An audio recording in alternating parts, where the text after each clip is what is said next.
Admiral Vashi adjusted his ceremonial collar for the 15th time that morning, ensuring each of his 7 medals caught the artificial light just right. The most distinguished member of the Galactic Archaeological Institute did not simply arrive at dig sites. He made entrances. Behind him, his hand-picked team of the galaxy's finest minds shuffled their equipment with the practiced precision of beings who had built entire careers on being absolutely unquestionably correct about everything. "Gentle beings," Admiral Vashi announced, his voice carrying that particular tone reserved for addressing the intellectually inferior. "Today we stand before the greatest linguistic mystery in recorded galactic history. The eternal script of Kepler 4042b has confounded our brightest scholars for 3 centuries. 47 different species have attempted to crack this code. 47 species have Judge Quintara, whose 8 doctoral degrees in xenolinguistics were displayed prominently on her environmental suit, sniffed with the disdain of someone who had never been wrong about a conjugation in her life. "The failure of previous expeditions," she said, adjusting her quantum translation matrix, "merely demonstrates their lack of sophisticated analytical frameworks. My team has developed 17 new theoretical models specifically for this expedition." 17? Moran's eye-stalks swiveled in what might have been admiration or possibly nausea. The Zephyrian data analyst had spent 6 months programming the Institute's most advanced linguistic computers. His algorithms could process 1 billion character combinations per nanosecond. "I have configured our systems to run simultaneous analysis using every known cryptographic method in the galactic database. If there is a pattern, we will find it."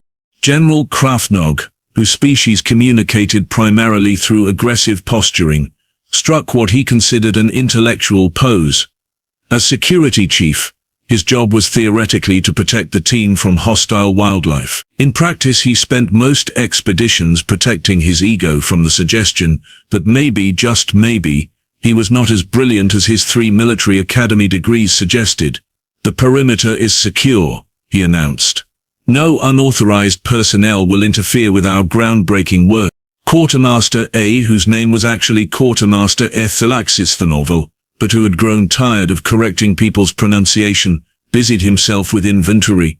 17 cases of emergency food supplies, 42 different types of scientific instruments, 1 backup quantum computer in case Moran's primary system achieved sentience and decided to quit. 0 humans, thankfully, because honestly, who needed that kind of chaos, disrupting serious academic work? The ruins themselves rose from Kepler 402b's rust-colored surface like the fever dream of an architect with commitment issues. Massive stone blocks, each covered in the mysterious script that had made careers, destroyed reputations, and caused at least 3 academic wars. The writing seemed to dance across the surfaces, taunting scholars with its secrets. "Observe," Admiral Vashi gestured grandly at the nearest wall, "the sophisticated complexity of the character formation. Note the intricate mathematical relationships between symbol clusters. Clearly this represents a civilization of unparalleled intellectual advancement." Judge Quintara activated her neural pattern scanner, a device roughly the size of a refrigerator and approximately as portable. Initial scans indicate the presence of quantum-entangled linguistic structures. The ancient builders must have operated on cognitive levels we can barely comprehend. The quantum translation matrix hummed ominously, then promptly overheated and shut down. "No matter," Judge Quintara said, her confidence unshaken by the minor detail of her primary equipment failing spectacularly. "The backup etymological analyzer will compensate." The backup etymological analyzer lasted exactly 12 minutes before it began smoking and making sounds that no sophisticated piece of technology should ever make. Moran's computer systems fared no better. His algorithms churned through the data, producing results that read like the philosophical musings of a particularly confused philosophy student. "The preliminary analysis suggests," Moran announced, "that we are dealing with a multidimensional semantic matrix operating on principles that transcend conventional linguistic theory." "Naturally," Admiral Vashi nodded sagely. "Only the most advanced species in galactic history could have created something so beautifully incomprehensible. By midday, the team had managed to destroy 6 major pieces of equipment, generate 47 completely contradictory theories, and produce exactly 0 useful translations. The eternal script remained as mysterious as ever, mocking them from every surface with its stubborn refusal to yield its secrets to the galaxy's most distinguished minds. Progress is being made, Admiral Vashi announced to the recording device that would later be edited heavily before submission to the Institute's board of directors. We are confident that our breakthrough is imminent.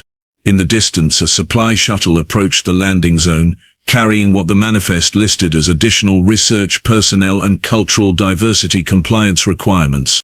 None of the distinguished academics bothered to look up. They were far too busy being frustrated by rocks. The supply shuttle landed with all the grace of a wounded space cow, which was apparently how humans preferred their transportation. Admiral Vashi glanced up from his failed calculations just long enough to register mild annoyance at the interruption. Ah yes, he sighed. The Cultural Diversity Initiative. Someone in administration decided we needed a human observer to fulfill our inclusion quotas. Out of the shuttle stepped Amy Kowalski, and she immediately committed the cardinal sin of not being appropriately awed by the prestigious gathering of galactic intellectuals. Instead, she looked around, shrugged, and said, "Ha, rocks with writing. Cool." Judge Quintara's eye stalks practically vibrated with condescension. Young being, you are witnessing the greatest archaeological mystery in known space. These are not merely rocks with writing. This is the eternal script, a linguistic puzzle that has challenged the finest minds across 47 civilizations. Right, Amy said, adjusting her completely ordinary, non-quantum, suspiciously simple translation pad. So like old graffiti then. General Krafnog made a sound that his species used to express either deep philosophical pondering or severe indigestion. Human, your species' limited cognitive development cannot possibly comprehend the sophisticated nature of this work. Perhaps you should observe quietly while the experts conduct their analysis. Amy pulled out what appeared to be a sandwich and took a bite. Sure thing, boss. I'll just stand here and watch you guys science the heck out of these rocks. From the shuttle's communication system, a voice crackled through the static. Amy, this is Brandon Torres. How's the fancy dig site looking? Amy activated her comm device with source still on her fingers. Oh, you know, bunch of really smart aliens standing around looking confused at some old writing. The usual Tuesday basically. Copy that? I'll be up here running translation algorithms on the supply manifests. You know, the exciting stuff like 17 cases of emergency rations and 42 scientific instruments, most of which appear to be broken. Moran's data arrays sparked with what might have been indignation. Those instruments represent the pinnacle of galactic technology. Each device cost more than your entire planet's annual education budget. And yet, Amy observed, watching smoke rise from Judge Quintara's backup scanner, they seem to be doing a really impressive job of turning expensive equipment into expensive paperweights. Admiral Vashi decided to take the diplomatic approach. Miss Kowalski, perhaps you would benefit from understanding the complexity of our endeavor. This script operates on quantum linguistic principles that require years of specialized training to even begin to comprehend. Quantum linguistic principles, Amy repeated slowly, as if testing how the words tasted. Okay, so like you're overthinking it. Overthinking? Judge Quintara's voice reached frequencies that several nearby insects found personally offensive. Young human, I have devoted 37 years to the study of ancient xenolinguistics. My doctoral thesis on transdimensional grammatical structures alone was 4,000 pages. 4,000 pages, Amy nodded appreciatively. About rocks with writing on them. Quartermaster, A, who had been quietly enjoying the show while unpacking supplies, decided to contribute to the cultural exchange. Human Amy, your species is known for creative problem-solving approaches. Perhaps you could suggest how we might better organize our equipment storage. Amy glanced at the chaotic arrangement of broken machinery and smoking electronics. Well, for starters, maybe don't stack the exploding things next to the other exploding things. General Krafnog puffed up to his full intimidating height. Our organizational systems are based on optimal efficiency matrices developed by the finest military logistics specialists in the galaxy. Right, Amy said, taking another bite of her sandwich. And how's that working out for you? The silence that followed was broken only by the gentle hum of another piece of equipment giving up on life. 3 weeks later, the distinguished team had achieved what could generously be called advanced failure. They had successfully destroyed every piece of primary equipment, most of the backup equipment, and what Quartermaster A was pretty sure used to be a perfectly functional coffee maker. The eternal script remained as eternal and mysterious as ever, which was beginning to seriously damage some very expensive professional reputations.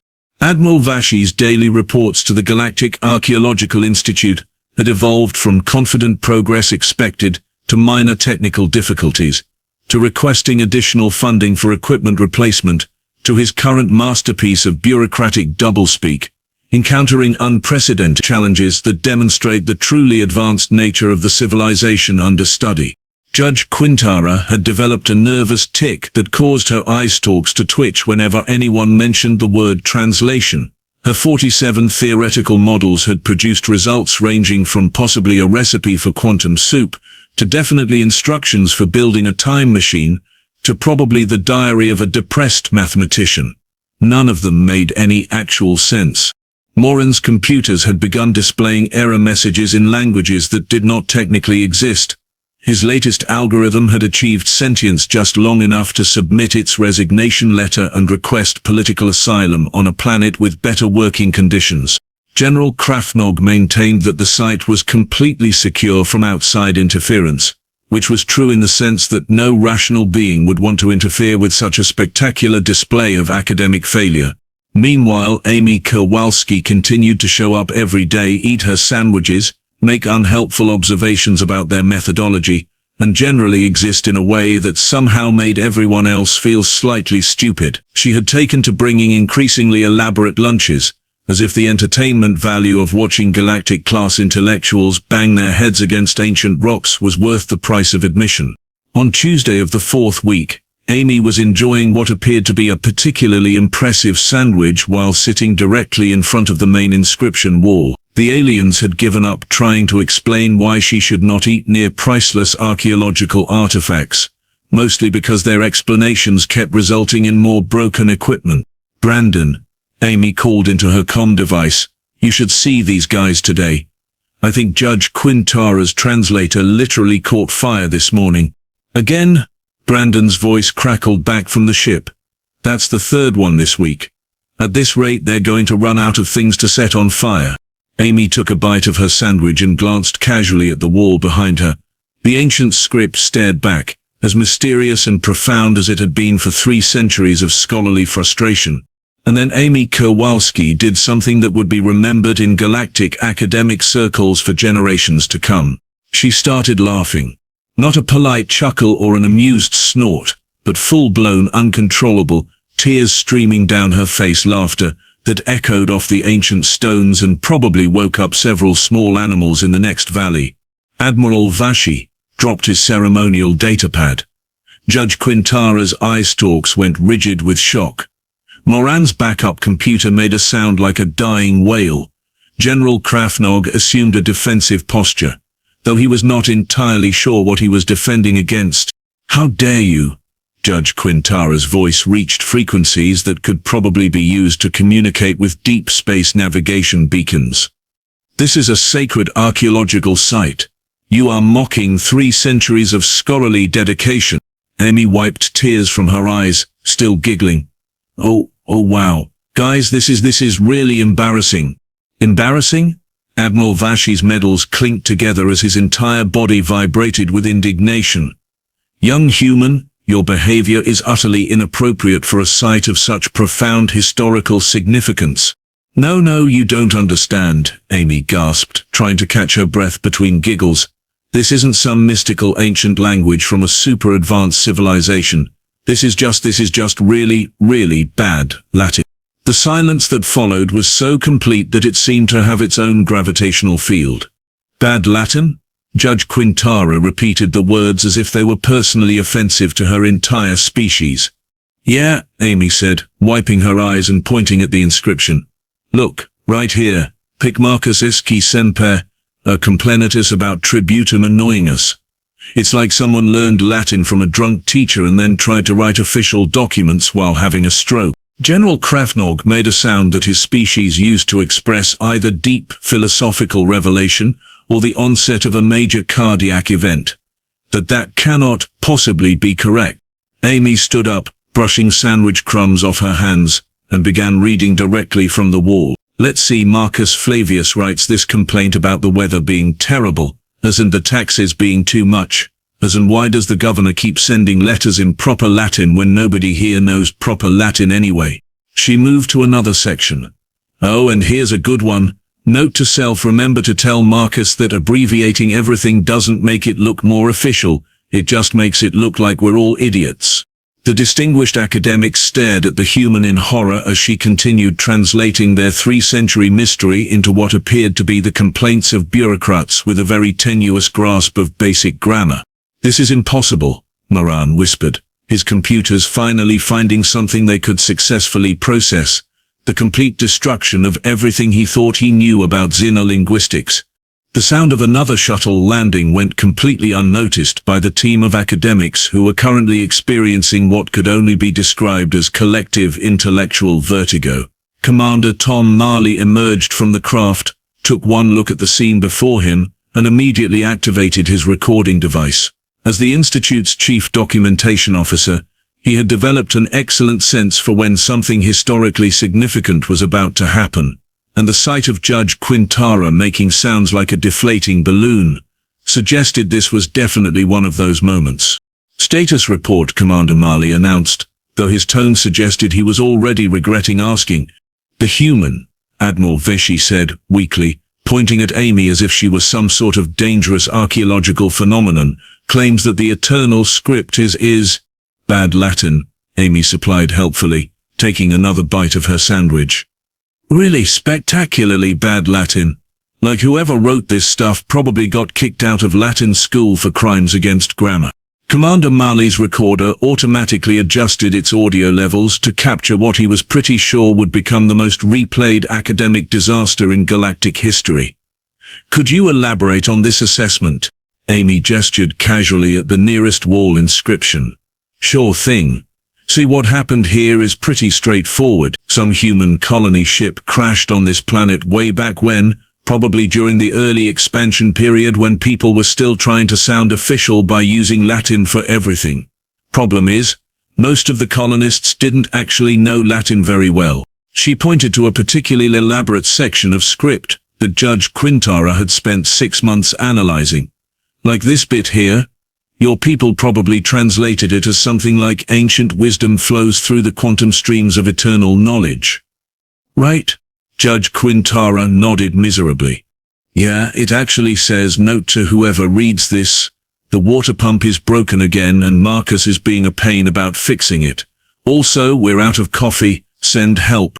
General Krafnog's defensive posture had evolved into what could only be described as an existential crisis with military bearing. But the sophisticated mathematical relationships between symbol clusters, Amy laughed, a sound that was beginning to have the same effect on the aliens as fingernails on a chalkboard. Those aren't mathematical relationships.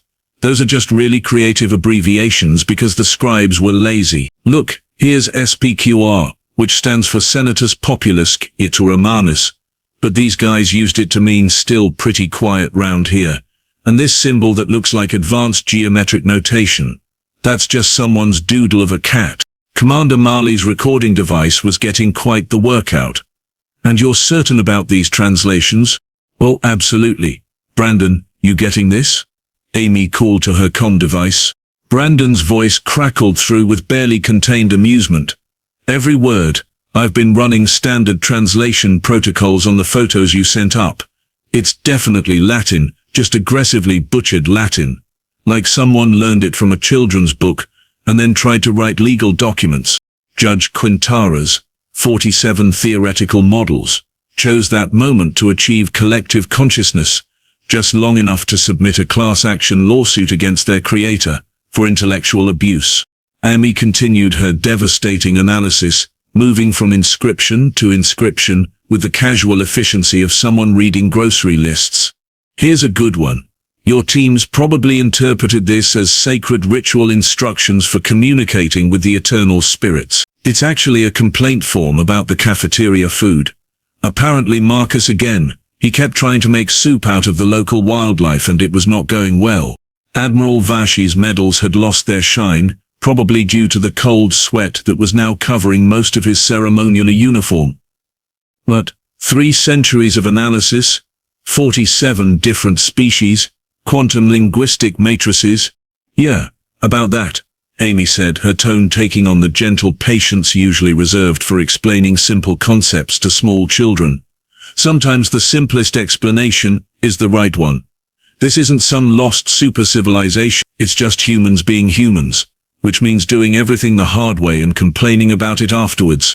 Commander Marley was beginning to understand why his job included hazard pay. So the entire archaeological significance of this site is that it's probably the oldest record of humans whining about bureaucracy in space. Amy finished cheerfully, which honestly is kind of impressive in its own way.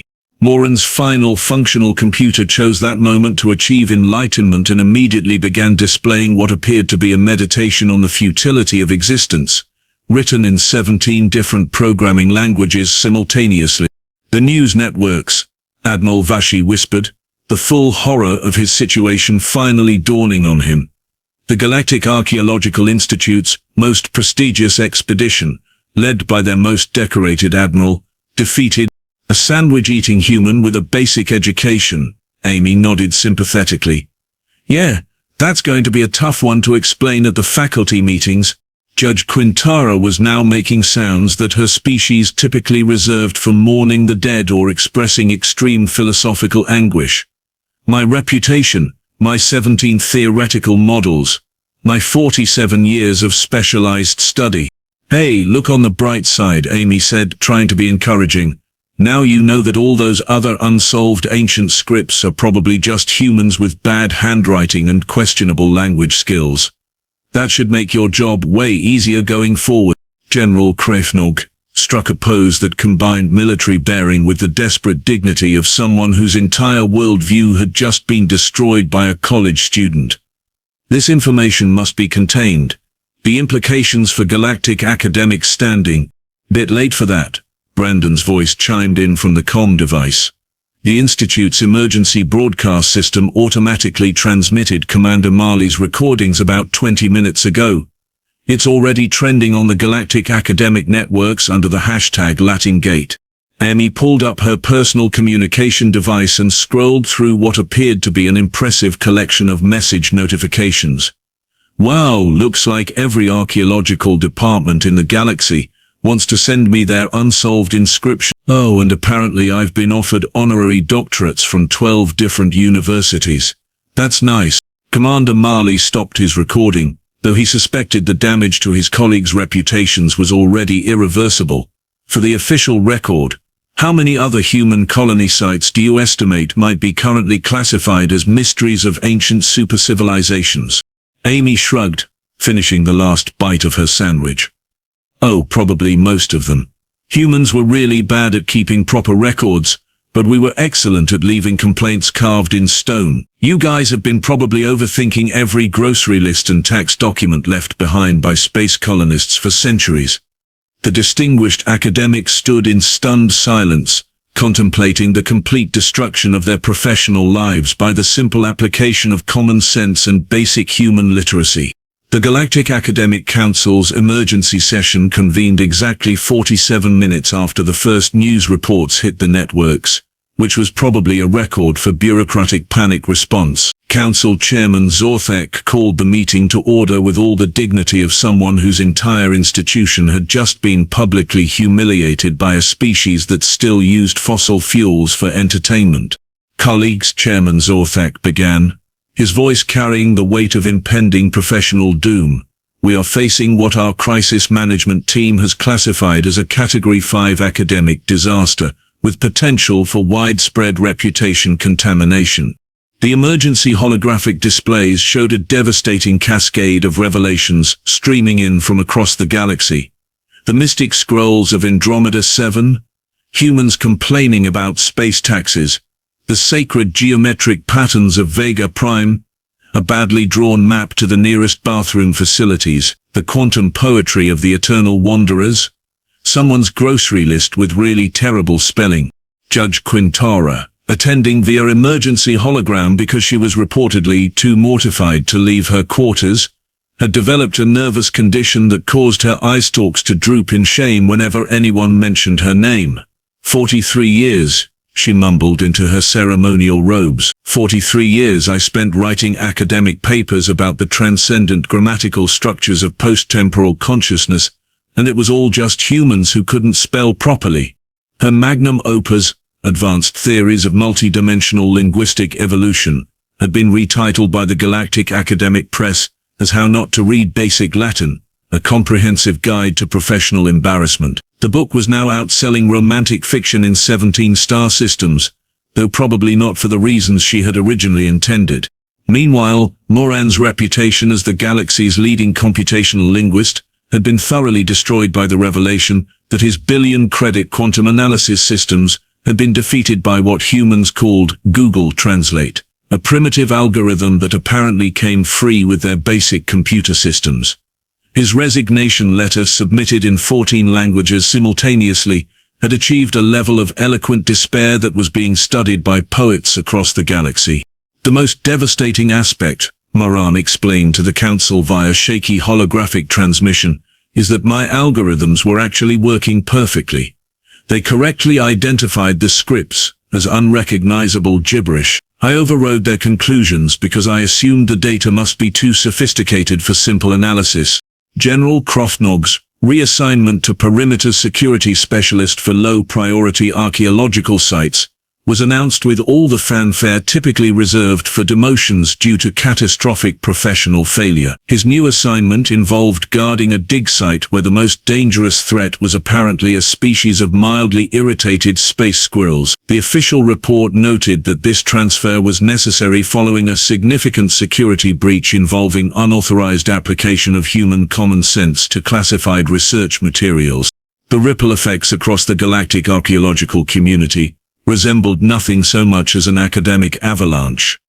Universities that had built entire departments around studying incomprehensible ancient scripts suddenly found themselves with nothing to study. Professors who had spent decades developing elaborate theories about quantum consciousness transcendence through linguistic evolution discovered that their life's work could be replaced by a human with a basic education and access to historical records.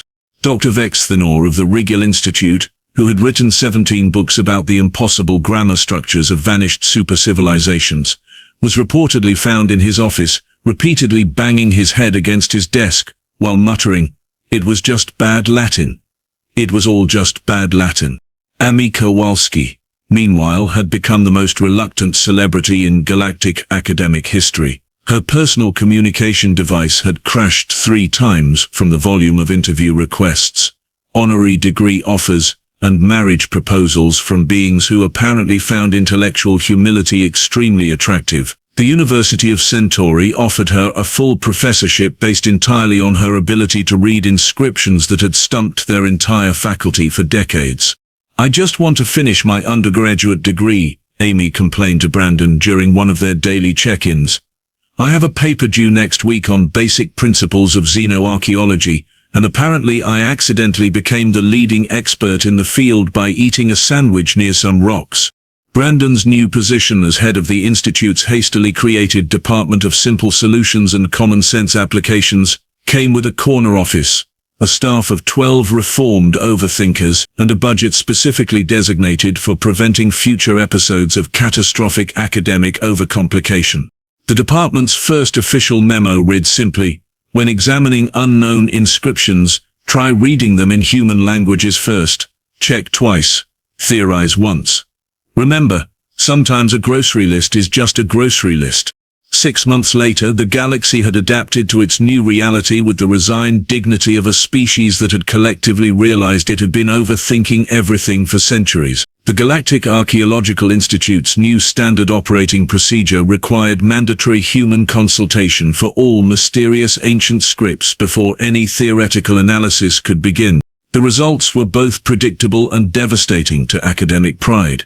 93% of incomprehensible alien languages turned out to be humans with poor spelling, questionable grammar, and an impressive dedication to complaining about everything from weather to taxes to the quality of space food. The remaining 7% were actual alien languages, which humans also solved fairly quickly by applying what they called basic common sense and not overthinking everything.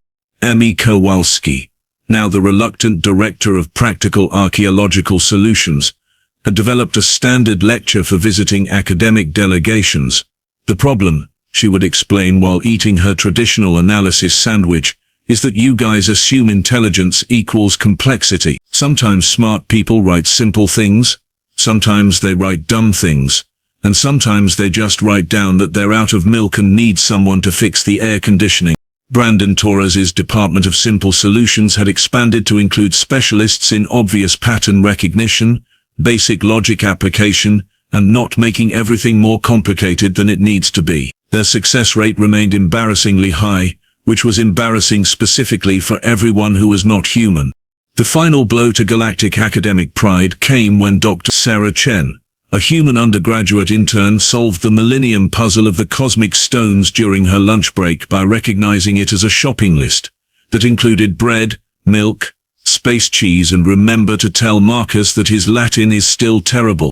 As Amy observed in her final report to the Institute, the universe is vast, ancient, and full of wonders. It is also full of humans who couldn't spell, kept terrible records, and apparently left grocery lists on every planet they ever visited. Sometimes the most profound truth is that there is no profound truth, just people being people across time and space. The galaxy's intellectual pride never quite recovered, but at least they stopped setting their equipment on fire